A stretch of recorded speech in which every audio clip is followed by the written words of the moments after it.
ng liham. Hi! Good morning po sa inyong lahat. Good morning at oras natin 8:16 in the morning. Grabe naman Good yun. morning. Good morning. Uy, good morning din po sa lahat po ng mga nasa Facebook Live natin. Facebook.com/EnergyFM1067. Hi, welcome to the show. Sa TikTok, EnergyFM1067. Good morning. Good morning. At sa lahat po ng mga nasa sasakyan nila, nasa mga bahay, nandyan po sa mga opisina nila. If you're tuned in right now, thank you so much dahil kayo po ang aming companion ngayong Correct. araw na ito. Lalo na sa mga pangga natin na sa karinderya, sa mga tapsiyan. Yes. Thank you so much for keeping us on your background. Parang iba yun Huwag ka ganyan. Okay.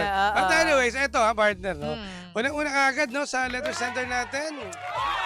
Ang hirap. Sagip ka pamilya yarn. Oh. Di ba? May foundation nito. Oo, grabe no.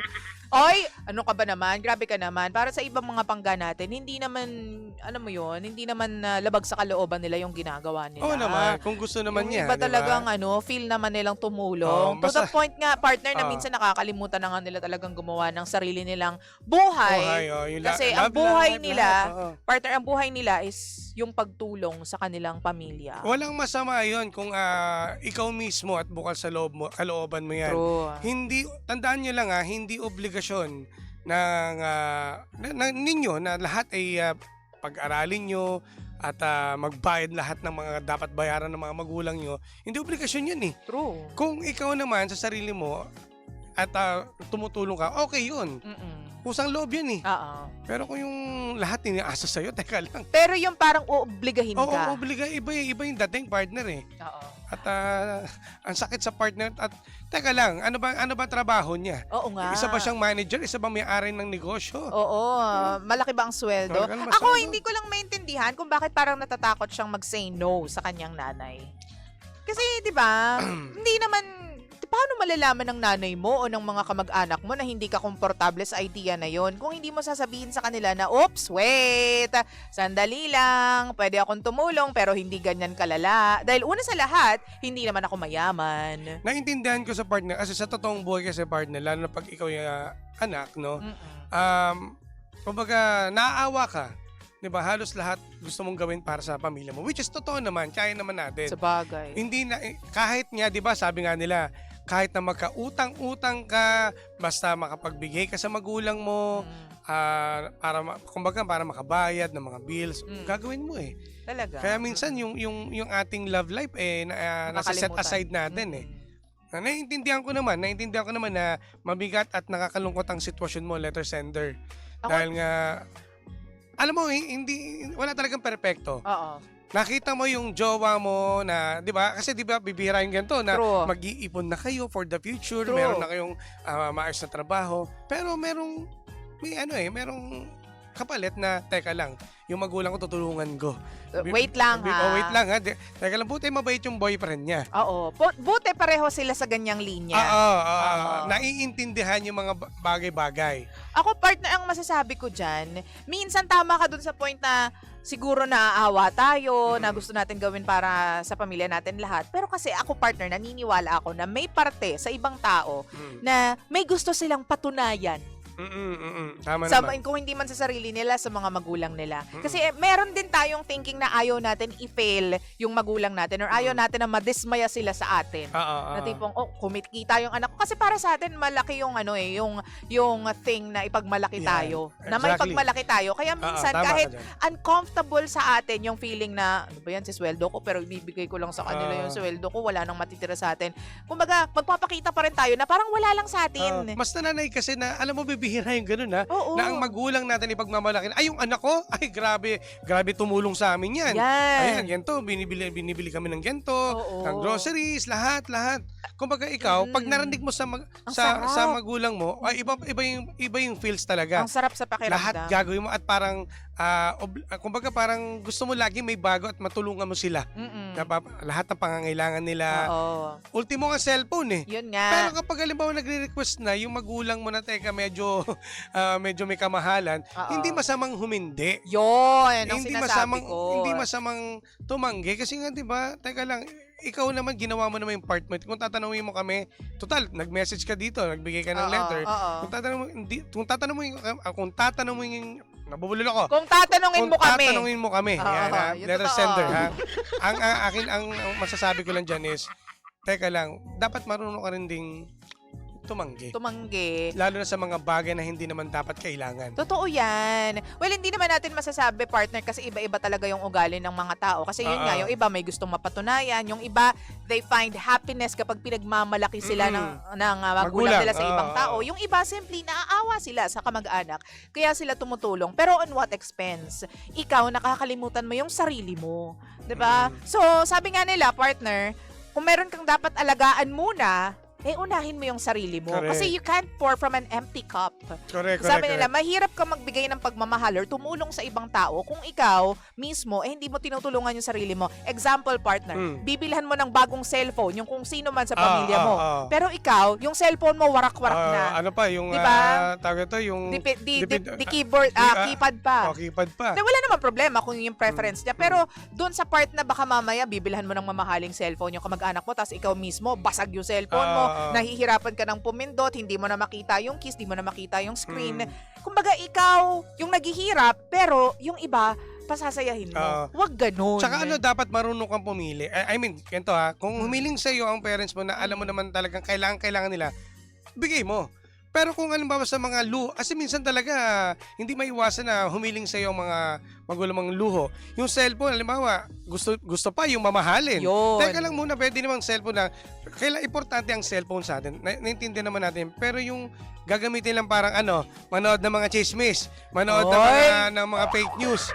Di ba, may ganun eh. So, dapat marunong ka rin ipaliwanag mo sa kanila. Okay, pa, ganito po ha, bibilang ko yung cellphone, eto po yung gamitin nyo.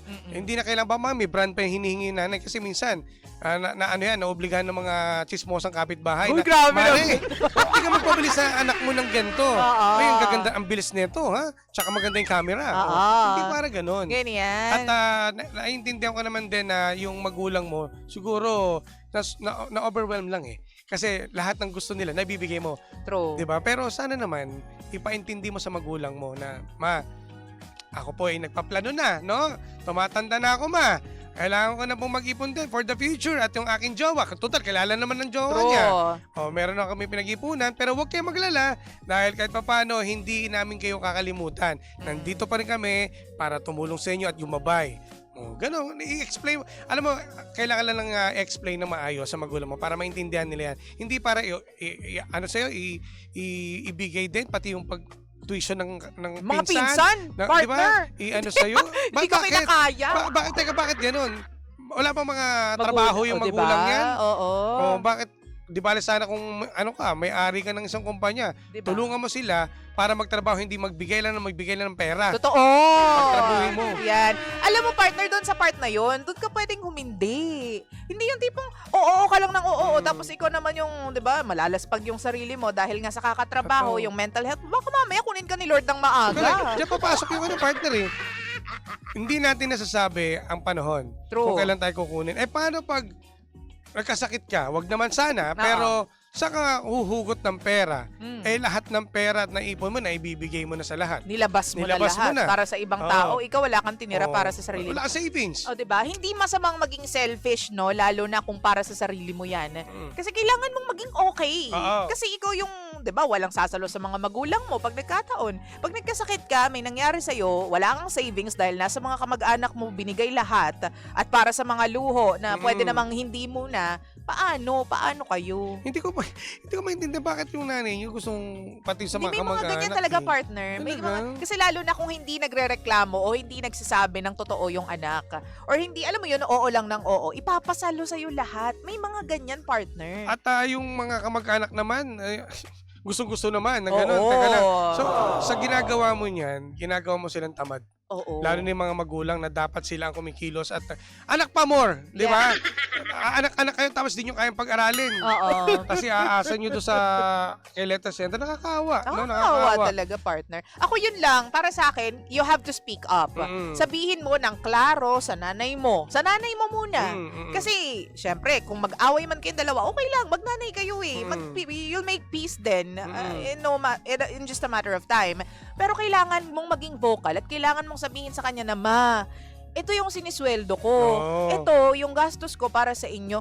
kailangan mong mag-rundown ka ng numbers para mm. maintindihan ka niya at hindi ka niya i-pressure. Ito na lang yung natitira sa akin buwan-buwan. May iba-iba. Explain mo lang. May Yun ang kailangan, bayarin din ako. Paintindi lang. Diba, partner, at the end, sabi yung pasensya na po kung hindi ko maibigay yung mga request mo na Yan. pagpapaaral sa mga pinsan ko. Hindi pa po ganun kalaki yung sweldo ko at lalo na, kailangan ko rin mag-ipon para sa sarili ko. Sa tingin ko naman, bilang nanay, maiintindihan niya yung anak niya pag ganun. Kung ako sa kanya, sa letter sender natin, sabihin ko, ma, hindi ako si Kuya Well. Diba? Nagbibigay ako lahat. Kuya Well. Hindi ako si Kuya Well. Diba? Oo. Dapat tama ka doon, no? Naintindihan ko yung part na sinabi mo, Maring Lindsay, na explain mo kung magkano yung income mo. True. Ang magulang naman, maintindihan niya. Sabi ko, ma, paano natin mapagkakasya to? Oo. Sa inyo pa lang nga, sapat na. Ba't isasama pa natin yung kapitbahay, yung kamag-anak? Oo. At ako pa sasagot ang tuition ng mga pamangkin ko. Oo. Paano yung pamilya kong bubuuin? Ganon. Kailangan mong maging vocal talaga, lalo na yung plans mo sa nanay mo. Ayusin Kasi mo yan. susuportahan ka niyan kasi nanay mo yan eh. At hindi nila maiintindihan hanggat hindi mo sinasabi sa kanila. 'Di ba, partner? Yung nanay mo kasi minsan pabide. Ay, sorry. Kasi syempre, Bastos ka! iba kasi yung nararamdaman siguro nanay na, ay, naku, yung anak ko nagpa-aral dyan. Yung anak ko Yun nakapagpatapos ng nga. ano. Yung sinasabi ko sa'yo. Ay, hindi yun. Mali. Mali! Oo. Totoo naman, partner. May mga ganyang nanay. Minsan, ako nagpa-aral dyan. Ako nagpapaligo dyan. Nung unang panahon. May mga ganyan, di ba? Yung pabidang nanay na kahit hindi naman ikaw yung nagpa-aral dyan, ma. Wag ganun na, Nagbigay mami. ka lang ng konti, pero hindi naman ikaw yung Yung mga ganyan tao. Kausapin mo yung tatay mo. Para tatay mo yung kumusap sa Lipat ka nanay sa mo. tatay Ewan ko mo. lang. Diba? Sumbong mo sa tatay mo. Kasi sa totoo lang, no, ako naniniwala ako, kailangan mo lang mag-explain, i-communicate yung gusto mong mangyari. Hindi yung nakatahimik ka lang, nakamimik Oo ka lang lang, dyan. oo, no? Yung oo ng oo. Alam mo sa kaka-oo, eto in general, no? Halos lahat sinasamantala. True! Tandaan niyo yan. Mga Sinasamantala kapamilya, mga kaibigan, mga katrabaho. Oo, lahat yan, lahat. Matuto kang humindi. Ayun, exactly, yun. Oo. Matuto kang Humindi. humindi. Thumbnail, ha? Diba? Kasi pagdating ng panahon, ikaw din talaga yung magsasuffer. I tell Yes. you. Nako, maniwala ka sa amin ni Jimbo. Diba? Promise. Been there, done that. Hey! Hindi, basta naniniwala kami ni DJ Lindsay, letter sender, na maaayos mo to. True. Hindi pa huli ang lahat, ha? Mm-mm. Huwag mo pa abutin na kung kailang ugod-ugod yun na, paano ang pamilya nyo? Oo. Bubuuin, ha? Oo. Maaga, pwede mo bang agapan yan? Mm-mm. Gumawa ka ng sarili mong pamilya. Partner, kasi yan yung pinaka-exciting sa life ng isang tao. Well, Totoo. at least for me, at least sa partner ko, ganyan din. Exciting yung part na yan, yung may sarili kang pamilya, meron kang paggagastos sa sarili mong anak. Meron kang Diba? savings for the future ng family mo, Tapos, ganyan. alam mo yung iniisip mo lang, yung anak mo, yung asawa mo. Yes. Sana mangyari sa iyo yan. At nasa wastong edad ka naman at maintindihan ng nanay mo yun na ikaw ay darating din sa punto na ikaw yung magpapakasal, bubukod, at gagawa ng sarili pamilya. Troy! At dahil dyan, maraming salamat po sa pagtutok at pagantabay sa aming dalawa ni Jimbo kanina pang alas 4 ng nagmamagandang umaga. At bukas po, Friday na bukas, mga pangga, abangan natin kung ano naman ang lihim ng liham ng ating mga kapanayam. At mga kapanayam, Hoy, sino kakausapin mo? Hindi, masyado akong na-excite eh. Mamaya pala may mga kasama kami. Ayun, mamaya pa yun. Sa MX3 Story siya, mamaya pa. Pero bukas po, ay makicomment po kayo kung anong ating letter sender, ha? Anong story yan? Yes. At syempre naman, nakasama niyo po nag-iisang girlfriend mo sa radio. My name is Lindsay. Lindsay. At ang inyong Jimbo Labog, the Jimbo Lizards DJ. My name is Jimbo. At syempre naman, tayo pa rin po ang number 106.7 Energy FM. Panggabong sabing radyo. Sabihin mo! Energy! DJ Lindsay.